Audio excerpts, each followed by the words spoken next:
안녕하세요. 속지말자TV입니다. 오늘은 휴대폰 사기에 대하여 간단하게 알고 가는 시간을 가져보겠습니다. 혹시 속둥이 여러분은 휴대폰 사기에 대해 알고 계신가요? 휴대폰 사기는 굉장히 다양한 사기들이 많은데 그중 추리고 추려서 유명한 세 가지 사기를 다루려고 합니다. 첫 번째로는 내구재 사기, 두 번째로는 폰파리 사기, 세 번째로는 보이스피싱 사기가 있다는 점. 그리고 이 사기가 어떤 식으로 이루어지는지, 어떻게 방지 혹은 대처해야 하는지 알려드리겠습니다. 첫 번째로는 휴대폰 내구재 사기에 대해 알려드리겠습니다. 속지말자TV 속둥이분들 혹시 대출 및 대납 사이트에서 흔하게 볼 수 있는 대납 후 내구재에 대해 알고 계신가요? 휴대폰만 개통하면 현금을 바로 주거나 입금해준다고 하면서 수수료를 제외한 금액을 계좌로 입금하겠다고 하는 사기꾼들이 굉장히 많다는 사실 알고 계신가요? 이렇게 현금이 즉시 필요하거나 대납을 해줄 사람이 필요한 대출이 안 되는 저신용자, 미납 요금이 많아서 이 상황을 빨리 해결하고자 하는 저신용자분들을 유혹해서 더 많은 빚을 만들어버리는 사기가 휴대폰 내구재 사기입니다. 휴대폰 내구재 사기의 경우 내구재 브로커가 휴대폰을 대납 후 개통해줄 거라며 대출업체라는 이름을 달고 있는 개같은 사기꾼 집단이 사기를 칠 대상이 있는 곳으로 찾아오거나 선정해둔 업체 한 곳에서 대납해 주었으니 개통하고 유심칩 중 하나를 달라고 하며 밖에 나가서 기다리고 개통을 하면 유심칩을 받으러 오는 전형적인 개슈레기 마인드를 가진 없는 사람 더 등쳐먹는 못된 놈이 있다는 것도 알고 가시면 좋겠습니다. 또한 이렇게 주게 된 유심칩은 불법 고금리, 불법 사채업, 보이스피싱 등에 사용될 수 있다는 사실 알고 가셔야 합니다. 만약 사기를 당해서 이 영상을 보시게 된 분이 계시다면 지금 당장 개통사의 이용정지를 신청하시고 이용요금을 확인 후 경찰서에 대출 사기를 당했다고 신고한 후 한국정보통신산업협회의 휴대폰 대출사기 상담센터로 전화를 하셔서 상담을 받는 것이 좋습니다. 괜히 이상한 곳을 또 알아보다가 2차 피해 당하시지 않으셨으면 좋겠습니다. 두 번째로는 휴대폰 폰파리 사기에 대해 알려드리겠습니다.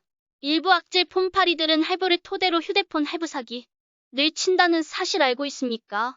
폰파리들은 화면을 보여줄 때 36개월로 설정해둔 채 할부금, 부가세를 제외하고 월별 요금만 설명합니다. 물건을 살 때 10%의 세금이 나가는데 부가세가 빠진 가격만 설명하고 결국 결제일마다 10% 비싼 요금을 내게끔 하는 방식으로 사기를 치는 곳이 있고 부가가치세를 언급하며 고가 요금제 사용을 유도하는 사기꾼들도 있다는 사실 알고 계신가요?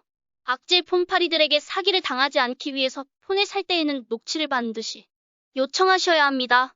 녹취의 경우 본인의 목소리가 들어가 있다면 불법이 아니기 때문이기도 하며 폰파리가 거부해도 녹음한다고 하시면 막을 방법이 없기 때문에 구매 전 계약서 등 꼼꼼하게 검토하는 것이 가장 좋습니다. 만약 녹음을 거부한다면 당장 그 자리에서 나오셔야 합니다. 세 번째로는 스미싱과 보이스피싱 예방법에 대해 말씀드리겠습니다. 보이스피싱 예방을 위한 10가지 1. 미니홈피, 블로그에 자신의 전화번호나 가족의 개인정보를 게시하지 않기. 2. 비상연락처를 인터넷에 게시하지 않기. 게시하는 곳이 있다면 지워달라고 요청. 3. 전화를 이용해 계좌카드 주민번호를 요구하면 대응하지 않기. 4. 현금 지급기를 이용하여 세금 및 보험료환급, 등록금 납부를 해준다는 것에 대응하지 않기. 5. 동창회와 종친회, 동호회 등에서 입금을 요구하면 반드시 사실관계를 확인하기. 6. 자동응답 시스템을 이용한 전화 사기 조심하기. 7. 계좌이체, 신용카드 사용 등은 문자 서비스와 연계하여 인출을 빠르게 확인. 8. 피싱범들에게 속았다면 그 즉시 관계 기관에 신고하기. 보이스피싱 대처 방법 8가지. 1. 현금 지급기 유도는 100% 사기. 2. 택배 문자 사기, 안내원으로 연결하라는 메시지가 있다면 무시하기. 3. 납치범 사기, 아이가 다쳤거나 보호하고 있다고 하면 아이에게 전화하거나 담당 선생님께 확인 요청. 4. 경품에 당첨됐다고 주민등록 및 운전면허 번호를 요청한다면 사기. 5. 법원 출석 전화는 사기, 법원 출석은 등기로 오기 때문입니다. 6. 모르는 국제전화는 안 받는 것이 좋습니다. 7.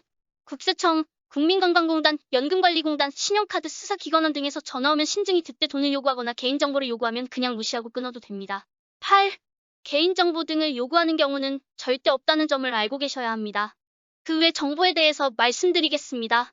꼭 휴대폰 사기가 아니더라도 다양한 사기를 당하신 분들이 계시다면 더치트를 이용하시는 것이 좋습니다. 의심 가는 전화번호, 계좌번호를 조회한다면 조금은 안전한 거래가 가능하기 때문입니다. 더치트에 들어가셔서 피해 등록을 클릭하신 후 해당하는 피해 사례에 대해 등록하시면 됩니다. 피해 사례 등록 시 발생 정보부터 검거 수식까지 용의자 관련 정보가 실시간 제공되기 때문이기도 하며 SMS 인증만으로 간편하게 등록할 수 있기 때문입니다.